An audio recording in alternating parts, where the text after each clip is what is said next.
முன் தோன்றிய மூத்த மெட்ராஸ். ஆங்கிலேயர்கள் கால் பதிப்பதற்கு முன்பிருந்தே மெட்ராஸுக்கு நீண்ட நெடிய வரலாறு இருக்கிறது. அந்த வரலாற்றை சற்றே திரும்பி பார்த்துவிட்டு மேற்கொண்டு சொல்வோம். அந்த பயணம் அடுத்து வரும் அத்தியாயங்களை ஆழமாக புரிந்து கொள்ள உதவும். வாருங்கள், திருவள்ளுவர் காலத்துக்குள் நுழையலாம். ஆம், திருவள்ளுவரும் மெட்ராஸ்காரர் தானே. கிமு முதல் நூற்றாண்டில் வாழ்ந்த திருவள்ளுவர் மயிலாப்பூரில் வசித்ததாக வரலாறு சொல்கிறது. அப்போதே மயிலாப்பூர் செழிப்பான வணிக நகரமாக இருந்திருக்கிறது. கிபி 2ஆம் நூற்றாண்டில் வாழ்ந்த வரலாற்று ஆசிரியரான தாலமி தமது நூலில் மயிலாப்பூரை மயிலார் பொன் ஒரு முக்கியமான இடம் என்று குறிப்பிட்டிருக்கிறார். பல்லவர் காலத்தில் மயிலாப்பூர் பரபரப்பான துறைமுக நகரமாக இருந்தது.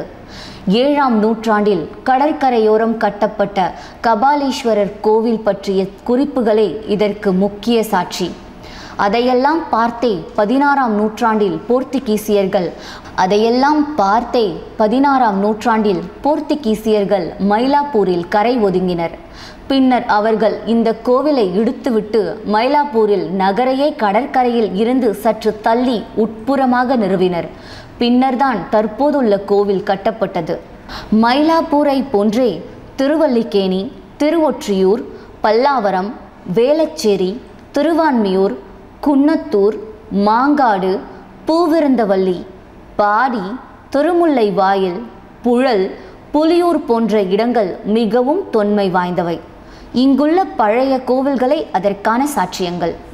தற்போது மெட்ராஸ் இருக்கும் பகுதி கரிகால சோழன் காலத்து தொண்டைமான் இளந்தரையன் வென்ற இடங்கள் என்பதால் தொண்டை மண்டலம் என்று பெயர் பெற்றிருக்கலாம் என்கிறார்கள். இது சோழர்கள் ஆண்ட பகுதி என்பதால் சோழ மண்டலம் என்றும் அழைக்கப்பட்டது. இதுவே பின் நாட்களில் மருவி கோரமண்டலம் என்றாகிவிட்டது. கோரமண்டல கடற்கரையின் ஒரே இயற்கை துறைமுகம் விசாகப்பட்டினம்தான். மயிலாப்பூர் கடற்கரையில் ஆழம் குறைவு என்பதால் பெரிய கப்பல்கள் கடற்கரைக்கு அருகில் வந்து நிற்க முடியாது. இருப்பினும் இங்கு கடல் வழி வாணிபம் சிறப்பாக நடைபெற்றிருக்கிறது. அதனால் பல நூற்றாண்டுகளுக்கு முன்பிருந்தே இன்றைய மெட்ராஸின் சுற்று வட்டார பகுதிகளில் வணிகர்களின் நடமாட்டம் அதிகம் இருந்தது என்பதற்கு பல வரலாற்று குறிப்புகள் இருக்கின்றன. அப்படி ஒரு குறிப்பு திருவல்லிக்கேணி பார்த்தசாரதி கோவிலில் உள்ளது.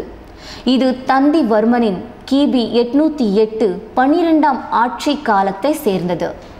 திருவல்லிக்கேணியை சேர்ந்த குலங்கிழார்கள் கருமாரச்சேரி புலத்தை அடகு வைத்தது பற்றிய தகவல் அதில் இடம்பெற்றுள்ளது. அதே கல்வெட்டில் ஈழ விளக்கு ஒன்றும் வட்டில் ஒன்றும் உலோக பானை ஒன்றும் கோவிலுக்கு கொடுக்கப்பட்டதாக குறிப்பிடப்பட்டுள்ளது.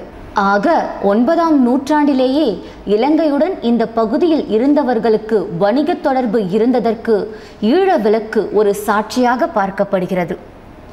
இதே போல பொன்னேரியில் உள்ள வீற்றிருந்த பெருமாள் கோவில் சாசனங்களில் 11, 12 நூற்றாண்டை சேர்ந்தவை.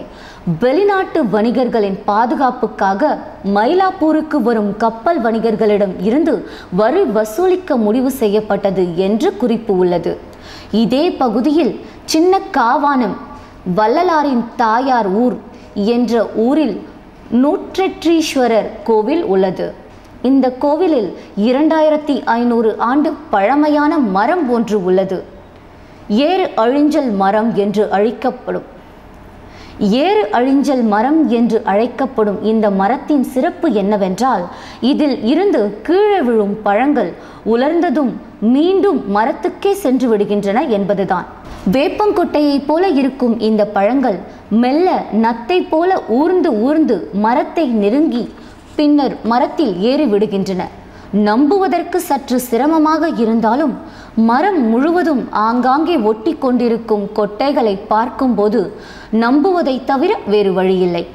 பரமாத்மாவிடம் இருந்து பூமிக்கு வரும் ஜீவாத்மாக்கள் மரணத்துக்கு பிறகு பரமாத்மாவிடமே சென்று சேர்கின்றன என்பதையே இது காட்டுவதாக ஆன்மீகவாதிகள் விளக்கம் தருகின்றனர்.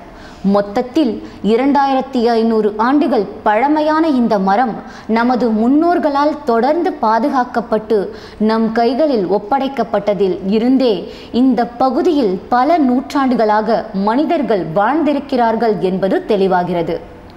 மெட்ராஸ் பகுதியின் தொன்மைக்கு கிறிஸ்துவ மதமும் சாட்சியளிக்கிறது. இயேசுநாதரின் 12 சீடர்களில் ஒருவரான புனித தாமஸ் கிபி 52 இந்தியாவின் கேரள பகுதிக்கு வந்ததாக கூறப்படுகிறது. அங்கு மத பிரச்சாரத்தில் ஈடுபட்ட தாமஸ் பின்னர் கடல் வழியாக மயிலாப்பூருக்கு வந்தார். இங்கு தீவிர மத பிரச்சாரத்தில் ஈடுபட்டதால் அவருக்கு கடும் எதிர்ப்பு கிளம்பியது. எனவே சைதாப்பேட்டை அருகில் இருக்கும் சின்ன மலையில் சில காலம் மறைந்து வாழ்ந்தார். அப்போது அருகில் இருக்கும் பெரிய மலை என்று அழைக்கப்பட்ட இன்றைய செயின்ட் தாமஸ் மவுண்ட்டுக்கு சென்று ஜபம் செய்வது வழக்கம்.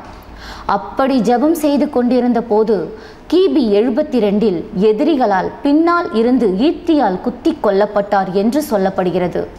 ஆனால் மலையில் மயில் வேட்டையாடுவதற்காக வந்த ஒருவனின் ஈட்டி பாய்ந்து இறந்தார் என்று மார்க்கோ போலோ தனது இந்திய பயண குறிப்பில் எழுதியிருக்கிறார். தாமஸ் உயிர் நீத்த இடத்தில் இன்று ஒரு சிறிய தேவாலயம் இருக்கிறது. 15ஆம் நூற்றாண்டின் இறுதியில் வாஸ்கோடகாமா இந்தியாவுக்கான கடல் வழியை கண்டுபிடித்த பிறகு நிறைய போர்த்துகீசிய வணிகர்கள் கேரளத்துக்கும் மயிலாப்பூருக்கு வணிகம் செய்ய வந்து சென்றனர். அப்படி வந்த வணிகர்கள் சிலர் கடல் மட்டத்தில் இருந்து 300 அடி உயரத்தில் இருக்கும் இந்த பெரிய மலையில் தேவாலயம் ஒன்றை கட்ட விரும்பினர்.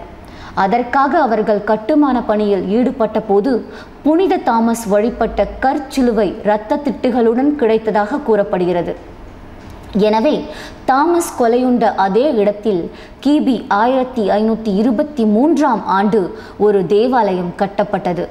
தாமஸ் வழிபட்ட அந்த சிலுவை இன்றும் தேவாலயத்தில் நடுநாயகமாக வீற்றிருக்கிறது. அதன் அருகில் கிபி 50 புனித லூக்காவினால் வரையப்பட்ட அன்னை மரியாளின் ஓவியம் பாதுகாக்கப்பட்டு வைக்கப்பட்டிருக்கிறது. இந்தியாவிலேயே மிக பழமையான கிறிஸ்துவ ஓவியமாக கருதப்படும் இதனை இந்தியாவுக்கு வரும்போது தாமஸ் தம்முடன் கொண்டு வந்ததாக சொல்லப்படுகிறது.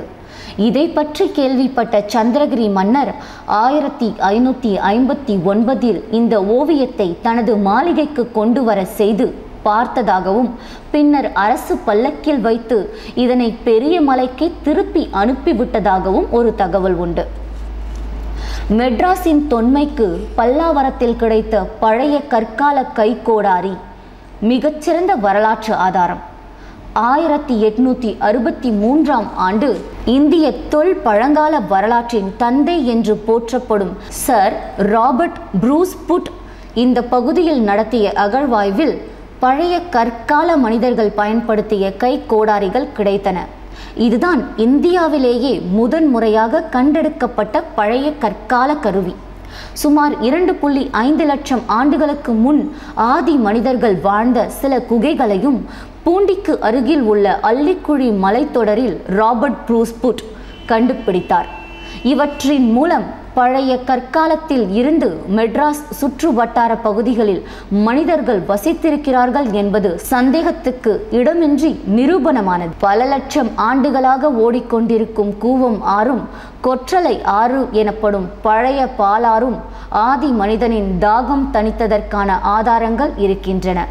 இப்படி நீண்ட நெடிய பாரம்பரியத்தோடு வாழ்ந்த மக்கள் 2 கப்பல்களில் வந்திறங்கிய சில ஆங்கிலேயர்களுக்கு அடிமையாகி போனது நிச்சயம் ஒரு வரலாற்று சோகம்தான்.